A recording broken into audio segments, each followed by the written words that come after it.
At CES 2015, we brought you a hands-on and first look at a phone by Blu. Now, Blu is bringing unique unlock phones to the table at a very affordable rate. Today, we're taking a look at a phone that arguably has one of the largest batteries you can get at a whopping 5,000 milliamp. I'm Kevin the Tech Ninja, and this is the Blu Studio Energy Review.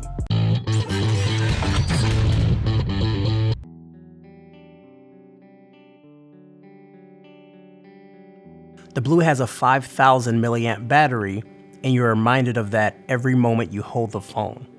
More and more OEMs are looking to push the envelope on how thin you can make a phone, and this one does the opposite. And surprisingly enough, it's refreshing. This phone isn't made to turn any heads, but it's made for one thing, and that's battery life. It's a no-frills type of phone, and you can tell by the body. The right side has the chrome textured volume rocker and power button, USB port at the bottom, the headphone jack, which is shifted to the left at the top. The removable back houses a 8 megapixel shooter, flash, speaker grill, and the Blu logo. The materials are mixed between matte plastic and glossy plastic with a little bit of chrome plating. Now, the glossy plastic, which is found mostly on the sides of the device, is pretty slick. The capacitive buttons are located on the chin of the device. The menu button to the left, home in the middle, and the back arrow is to the right. In the hand, it feels solid, and that's mostly due to the weight.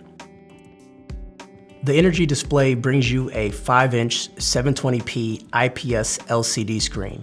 This screen can produce up to 16 million colors. These colors don't necessarily pop off the panel, but provides you enough color to give you a satisfactory image. At 291 ppi, it provides you with enough sharpness to zoom in on text and also see most details on images.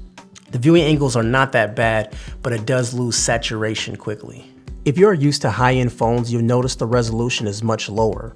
This comes into play when viewing media, especially Android Authority videos. The details that makes HD look fantastic will not be there. For normal day-to-day use like web browsing, this screen is just fine. Staying true to its name, the Energy display is very power friendly.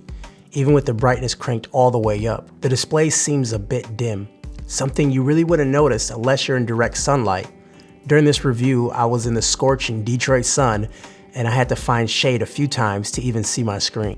Overall, it's a very power-friendly display, and this can attribute directly to battery life. The star of the show for the Energy is obviously its whopping 5,000 milliamp battery. I'm sure adds a significant amount of weight, which makes the phone tip the scale at 180 grams. As far as the processing power, we are looking at the quad-core 1.3 GHz Cortex-A7, which according to ARM is the most power-efficient multi-core processor. For graphics, the GPU is a Mali 400, which once again is designed for battery longevity. As far as memory, the Energy brings you 1 GB of RAM, 8 GB of internal memory, and also up to 64 GB of expandable memory via microSD. Under the back cover, we have access to our dual SIM card slot, and the bottom data port is a USB 2.0. The camera on board is a modest 8 megapixel autofocus shooter with LED flash.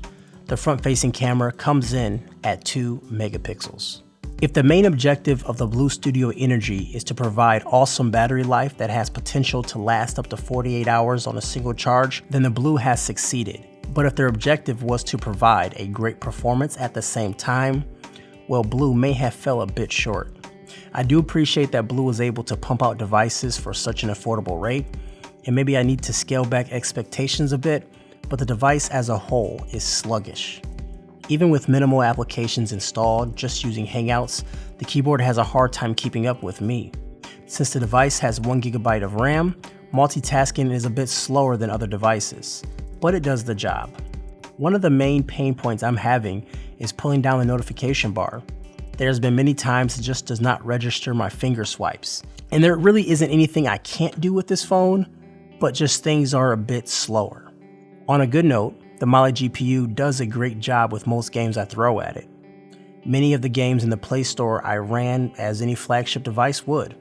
The only time I did see slowdown is when playing high-end games like Dead Trigger or Modern Combat. Those games did provide a consistent experience, and that experience was slowness.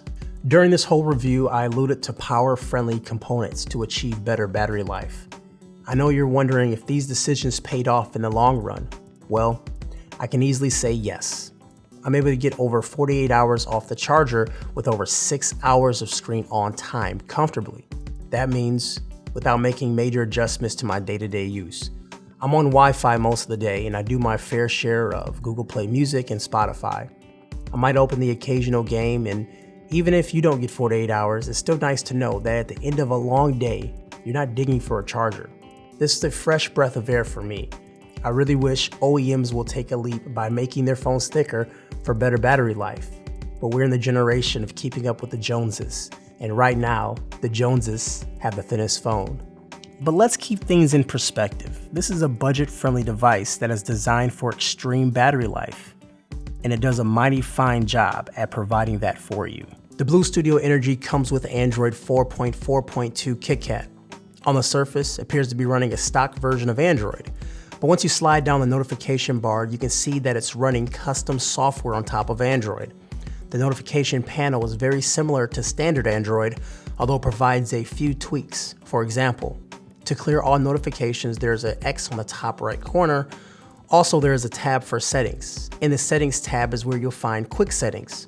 There's also a RAM widget here that lets you clear off your RAM with one press. Since the device only has 1 GB of RAM, you may be visiting this section often. When digging into the options, you'll run across different settings. One of my favorites is the guest mode. When guest mode is enabled, logs, messages, photos, and other sources of personal information will be hidden. To disable this, you'll need to provide a password. Quick power save mode is also found in these settings. Regardless, I don't use quick power save mode much since the battery life is already stellar, but I'm all for any mode that can give you additional battery if needed. On most mid-level devices, the camera is one thing that usually takes a back seat. Is this true with the Blu? Well, let's take a look at the software first. The camera on the Blu is very simple. The interface is clean with not many options. We have the shutter button to the left, a toggle from video to photo, flash, camera selection, and a more settings button. Images produced by the Blu are very flat. They lack a lot of color. This wall, as seen in this image, actually has a deeper color than what's being shown. Many images appear to be overexposed and lack dynamic range. I took this phone to a restaurant and I attempted to take a picture of this drink over 10 times, and this is the best image I came up with. And still, it's not in focus. The selfie camera is only 2 megapixels, and as expected, the images look really bad.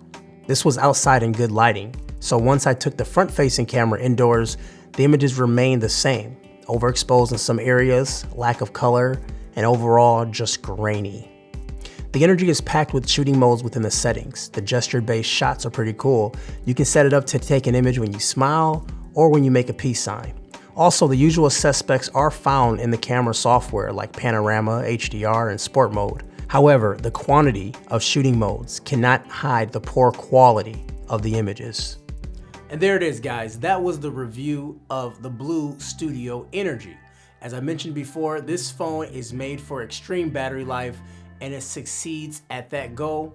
Plus, the phone is $150 US. So at that price, it's a definite steal, especially for the long battery. Make sure you like the video, subscribe to this channel, leave a comment down below, and do what you guys love to do anyways. And remember, guys, we are your source for all things Android. Take care, guys.